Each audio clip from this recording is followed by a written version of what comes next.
Hello, fellow residents of Tamriel. It is the Beeve. Welcome back again. We are going to upload some videos here, hopefully over the next couple days, and getting a jump start on Update 25, the Storm update that is coming May 10th, I do believe it is, on consoles, and just here in a couple days on PC. So, we're going to start here with our Mage Sorc. The Mage Sorc, some of the hurdles that I had to overcome with Update 24 had to do a lot with the increased cost to a lot of the damage over time area of effect abilities, like your Destruction Staff Wall and the Liquid Lightning. They made sustain, even with heavy attack builds, a little bit complicated, and just overall, it made Sorcs feel very, to me at least, made my Sorc feel very incomplete. And I got frustrated with that after a while and kind of stopped using my Sorc for a lot of the things that that I would have normally done with him, because of that fact that everything just felt clunky and very incomplete. So I wanted to remedy that. Now, some of the more popular YouTubers have went to using the Breton class for the reduced magicka cost, and they are, sacrificing the damage that the High Elf has for the recovery that the Breton has, which is really cool. And a lot of them have resorted over to making sure that they're always using false gods as well, because that's going to be the best thing that they can do in trial situations. And in trial situations, False God may be a better option for this build if you're not rocking with, other DPS that are really good, and healers that are, supplying you with resources back constantly. So, but nevertheless, this build that I put together, I wanted to put it together basically just to try to combat. I didn't want to have to change my Sorc. I like my High Elf Sorc. I didn't want to make a new Sorc, and I didn't want to race change my Sorc, because ZOS changes things so often anymore that I'm not going to give them any more money to keep changing my characters. So I'm not paying for the race change tokens, the race change to a Breton. I want to keep my High Elf Sorc, and I know a lot of people that are feeling the same way that I am. So I wanted to be able to put together a High Elf Sorc that didn't have to rely upon like a food like Ghastly Eyeball, which left us really low on health, so that we could get our magicka recovery that we need for long, intense, drawn-out fights, for long rotations.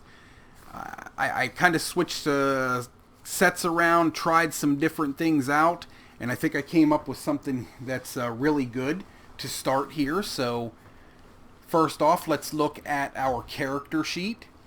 We are running with 39,652 in maximum magicka with 1,158 recovery.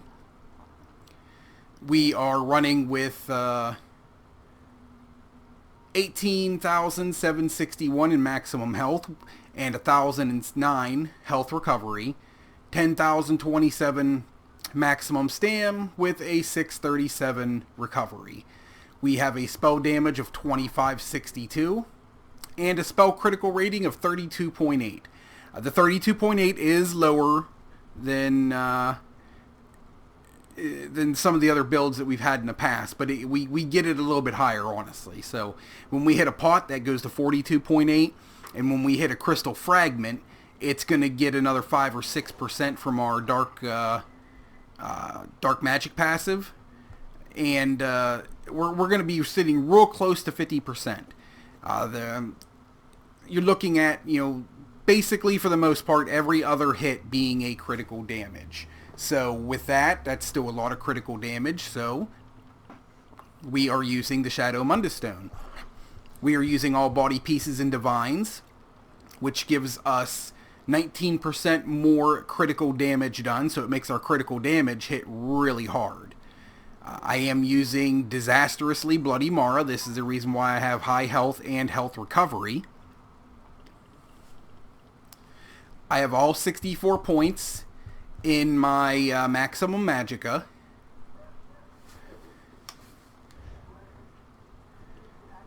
Champion points. We are at 40 points in Warlord, 75 Tenacity, 75 Arcanist, 8 Shadow Ward, 72 Tumbling. These green and red trees are subjective. You can do them how you like. My red tree, I'm 26 Light Armor Focus, 49 Hardy, 49 Elemental Defender, 48 Thick Skinned, Ironclad 72, Spell Shield 26. I like having my Spell Shield and my Light Armor Focus equaled out so my resistances are really close to each other. In our blue tree, I got 44 in Thaumaturge, 73 in Staff Expert, 73 in Master at Arms, 23 in Staff Expert, 64 Elemental Expert, and 66 in Elfborn. Now the sets we're looking at, this is a little bit unconventional. I personally haven't seen anyone else using this for the reason that I'm using it. So just to go over them real quick, first and foremost, we have the Maelstrom Lightning Staff, which is infused with the weapon damage enchantment on it. And then I have a Spell Strategist Inferno Staff that is infused with a Absorb Magicka enchantment just to help us with recovery. Now, we also have 3 pieces of Spell Strategist Jewelry, all 3 Bloodthirsty, all 3 in Spell Damage enchantment. Right now the Spell Strategist rings and necklace, the gold ones at least, should still be in vendors for a half decent price at the moment, because the necklaces and rings were just in the gold vendor 2 weeks ago, I think it was, maybe 3. And last I checked, in the traders, they were still going for around 70 to 100k. So you may be able to pick up these Spell Strategist rings and necklaces for a very, very reasonable price. Staff, on the other hand, that may be the problem. Now, the unconventional set that we're using here is the Bright Throat's Boast out of Murkmire. This set is adding a lot of Maximum Magicka and Magicka Recovery, and then the 5-piece bonus of Maximum Magicka and Magicka Recovery.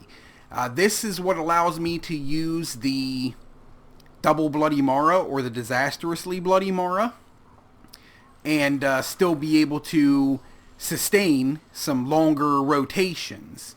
Now, you may catch me in a full raid dummy parse, having to heavy attack maybe once or twice throughout the parse just to keep up resources, but it's still a very viable option, and I'm not losing a whole lot of DPS from it as well. So all my body pieces are the Bright Throats. I want to make sure that, since I do have a Maelstrom Staff, I need my 5 body pieces are all the Bright Throats. And right now in Murkmire, right this second is the Murkmire event where people are getting double drops on dailies and double drops in Black Rose Prison. So you may find this Bright Throats body pieces fairly easily in traders for a good price, or even able to be farmed by yourself in those areas from the strong boxes and the daily boxes. So if you want to try this out, definitely get down there and start doing your Murkmire event stuff. Now, full disclosure, this is PTS, so I am working with the update 25 stuff on here. So this is not going to be exactly the same on like console or regular PC right now. So don't think that this is going to be, you know, an immediate thing that you can go do. This is just something that, I mean, I'm sure it isn't going to hurt picking it up and using it now, but it's going to perform better after the patch that's coming up. but I am wearing Zon as well from the Scale Collar Peak Veteran Dungeon.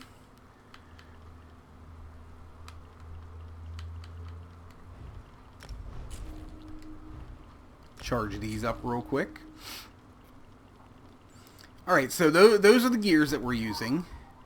And the skills that we're using are Blockade of Fire, not Unstable Wall. The Blockade is the bigger, longer lasting that does not explode. So it doesn't do as much damage as the Unstable Wall, but I need this long uptime, and I'll show you why here in a second. So, Blockade of Fire, Degeneration. This is a flex spot. I can get a little bit more damage if I change out the Degeneration with my Scalding Rune, but my Scalding Rune does have a higher cost to it, so it can make recovery just a little bit harder, or make sustain just a tad bit harder. I am also... I'm using Barb Trap. If you prefer to use the Channeled Acceleration from the Sigic line, by all means, go right ahead. I prefer Barb Trap myself for a couple reasons. One, the Channeled Acceleration has a 1.3 second cast time to it, which in the middle of a battle kind of just, I don't know, it feels like I shouldn't be doing it, first off. Yes, I get a long uptime on that major force because of it, but I don't know, I don't like that cast time to it. In a long boss fight, you're having to stop DPSing to do that, and it's, I don't know, I'm not a big fan of it. How about that? Another reason is that it uses Magicka, and that's just more strain on the sustain by using, something else that costs Magicka. And for the third reason, Barb Trap, even though it's small amounts, it does damage. Channeled Acceleration does not. So I can get an 18-second uptime on my minor force for not using any Magicka and get a little bit of damage out of it. A lot of times I'm still within melee range anyway for this to work, because I'm trying to stay close enough for my Zon to go off. So it makes sense to me, but if you don't like being that close and you're not worried about it, Channel Acceleration, go right ahead. I mean, that's something you can put there. Twilight Tormentor. Now, you won't see me activate this. This just does good damage just for being out. 3781 shock damage, and its kicks do the same exact thing, as you can see. And then our Daedric Prey buffs that, and then when it crits, it's gonna be buffed. And when we hit execute phase, my Bloodthirsty Jewelry is gonna buff it. So this is damage just for having it on your bar, nothing else. I'm not even worried about activating it. The Summon Volatile Familiar I have on this bar as well, and I have my Greater Storm Atronach. This is our hardest hitting single target damaging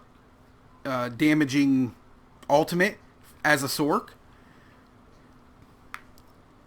That is also buffed by Daedric Prey, just like your pets are as well. So Daedric Prey makes his shock that he does even stronger also. On the back bar, we have Elemental Weapon from the Sigic Order. We have Daedric Prey. This is to buff our pets and our Atronach. We have Crystal Fragments. We have the Volatile Familiar and the Twilight again. And then I keep Shooting Star back here. The Shooting Star on the back gives me a little bit more tooltip because of the Mages Guild passives. And it is a Trash Mob ultimate that gives you ultimate back for everything that it hits with the initial blast. I've thrown this into trash mobs and had it immediately available to be thrown down again, so it's a really cool ultimate for that aspect. And it does really good damage. 16,000 on impact, and then another 4468 over 13 a second for over 13 seconds. I mean, it does really good damage. I like this ultimate, and it's fairly cheap for how much damage it does and how easily you can get it back. The rotation on this is very simple. We are light attack blockade, light attack degeneration, light attack barb trap, and then we're going to bar swap. We're going to light attack Daedric Prey, light attack activate pet, the volatile familiar, and then we're basically just going to spam elemental weapon and throw crystal frags when they proc. You don't want to throw them when they're not proc because they do less damage and they have a 1 second cast time to them. So you don't want to be channeling that in the middle of your DPS parse. It's going to slow down your rotation, and it's going to cause you to lose some DPS in the process. So this back bar is all about keeping up my Daedric Prey, keeping up my Scamp, and spamming elemental weapon and hitting crystal fragments every time they proc. After I hear, I'm going to apply the Daedric Prey first thing as soon as I come back from my bar swap. And as soon as I hear that Daedric Prey explode, I'm going to reapply it again. And then I know from that point I can do 2 more abilities, whether it be 2 more elemental weapons or an elemental weapon and then a crystal fragment. But I got 2 abilities after reapplying that when I hear it explode before I have to bar swap back and re-put down my blockade. The reason, like I was talking about earlier with the blockade, wanting the 14-second uptime, is with the Maelstrom Staff, your light attacks do more damage to anything that's inside of your blockade. So I want this to have the highest amount of uptime that I can get on it. So my light attacks are doing all that bonus damage that they're getting from the Maelstrom Staff. And all of my heavy hitting damage dealing abilities are on this back bar. So I want to be able to stay on this back bar as long as I possibly can, spamming these elemental weapons and smacking these crystal frags when they proc. So that's going to give me my best damage output with these sets. I think that's really all I got on that. So let me go ahead and do a quick parse on the raid dummy here. And we'll come back, check out the damage, check out the combat metrics on the damage. Don't worry, I will go ahead and fast forward through this so you're not sitting through the whole thing, but let's go ahead and get to that.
This is getting really laggy in case you couldn't see that.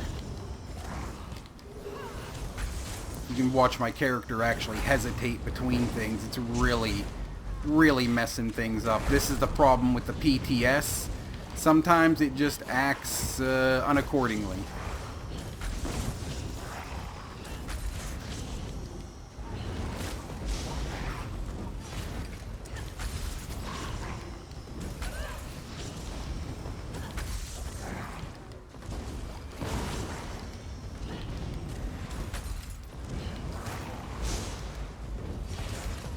My light attacks are so delayed right now. Oop, wrong one.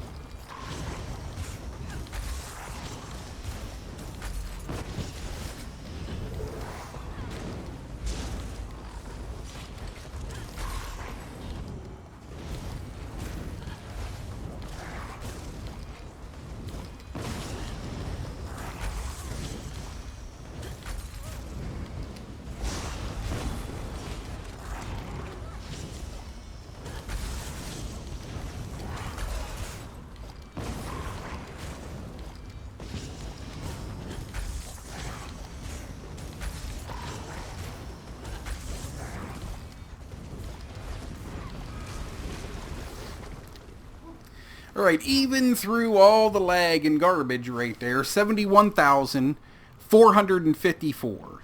So, I'm going to fast forward through this so you're not going to see the lag right there, because I don't want you guys to have to sit through that whole thing and have such a long video. But, I had a lot of instances where my character was completely freezing between abilities because the PTS is very unstable at times. But even through all the lag, 71,454. And we're doing that with high health totals, high magicka totals, the ability to sustain. I used a heavy attack one time during that rotation. During all that, I did one heavy attack. So you have pretty good sustain with this build. Very easy to find. You don't have to worry about getting, trial groups together and go farming and hoping you get the right pieces. You can go farm it yourself in an overland area. You can buy it probably reasonably in traders right now. If you're an instant gratification type of person, you can go buy them in the traders and have this available as soon as you want it, instead of having to go farm it. So, depends on how you want to go about it, but 71,000 damage, and we have the ability to have a lot of magicka and a lot of health in all different types of content. I like that, and this is how I think I'm going to be running my Sorc come patch 25. Because I'm going to just enjoy having those higher health totals. Now, one of the other things that you can do, if you find yourself struggling, you could still use False Gods with this if you wanted to. Just take off the spell strat and put False Gods on. And you'll have zero problems sustaining then. Or,